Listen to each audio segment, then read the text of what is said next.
Продовжуємо роботу в українському.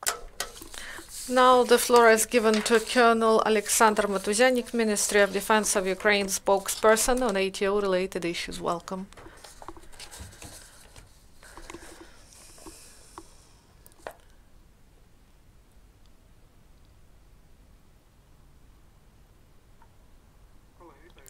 Good afternoon, dear colleagues. Now, information about the events in the anti-terror operation zone during the last 24 hours. Along the front line, during the last 24 hours, Russian occupation forces delivered heavy precision shellings of the ATO positions, and the enemy blatantly used weapons that is banned by the Minsk Accords. Now information in more detail about the sectors. The Lugansk sector illegal armed formations delivered 13 precision shellings of the detachments of the armed forces of Ukraine's positions. At night, the enemy launched 10 mines of 120 mm of caliber in the region of Krymsk. Also, during the day, the enemy 3 times shelled defenders of the settlement with the use of hand grenade launchers and small arms. And also, our positions near Drihizbenka and Katerinivka came under mortar fire, the mortars of 82 mm of caliber. Also, the enemy carried out periodic shelling of our positions with the use of weaponry of IFVs, large caliber machine guns, grenade launchers, and small arms.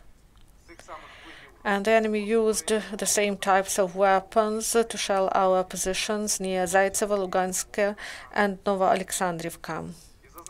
And we should note that in the majority of cases, Ukrainian defenders returned fire with the use of weapons that are not banned by the Minsk agreements. The Primorsky sector, during the last 24 hours, there were 6 precision shellings of our positions, and during the day, Russian occupation forces used in the region of Pavlopil, the IFV's weaponry and mortars of 120 and 82 mm of caliber, launching 10 mines in the direction of our positions. Also, the occupants launched 16 82 mm mines at our defenders near Avdiivka and Pisky. Also, the enemy used mounted grenade launchers, large caliber machine guns, and small arms to shell our positions in the region of Novotroitsk, Vodyane, and Shakhta-Butivka. And each time, servicemen of the armed forces of Ukraine returned fire with the use of all available weapons that are not banned by the Minsk agreements. These are IFVs, grenade launchers, large caliber machine guns, and other infantry small arms. We should note that during the last 24 hours, along the line of confrontation, Russian occupation forces 19 times violated ceasefire. All the shellings were precision ones, and the servicemen of the armed forces of Ukraine 13 times returned fire. And unfortunately, yesterday during the day, in the course of shelling of positions of the armed forces of Ukraine in the region of Shakhta-Butivka position, 1 Ukrainian serviceman was killed. The commanders of the Ministry of Defense, the general staff, and servicemen of the armed forces expressed condolences to the families and close ones of the serviceman who was killed. And also, in the course of enemy shelling near Lugansk and Krymsk, 2 servicemen were wounded and 1 serviceman was traumatized in battle. And all the defenders who were wounded were promptly evacuated to medical institutions.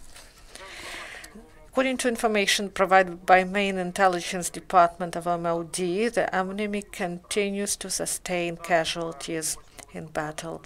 And on the 8th of November, the ATO forces returned fire at the provocative fire of the enemy, and 2 militants were killed and 4 wounded from so-called First Army Corps. And in the course of in the result of non-adherence to safety rules in the course of completion of engineering works on their own minefield, 4 militants blew up, and 1 of them died and 3 were wounded. And the military units of Ukraine that were withdrawn from the ATO sector increased their battle capabilities and getting experience of foreign partners. And in Poland, in training center of land forces Dęba, the paratroopers of 80th Detached Assault Brigade of Armed Forces take part in command and staff training. Maple Arch 2016, our servicemen held lessons for foreign counterparts when they spoke about the carrying out of military actions in the framework of anti-terror operation. Ukrainian servicemen informed their Polish, Lithuanian, Canadian colleagues about the planning of actions and completion of tasks by 80th Detached Assault Brigade. And the colleagues were interested in the influence of anti-Ukrainian propaganda on the residents of occupied territories and the counteraction of such propaganda.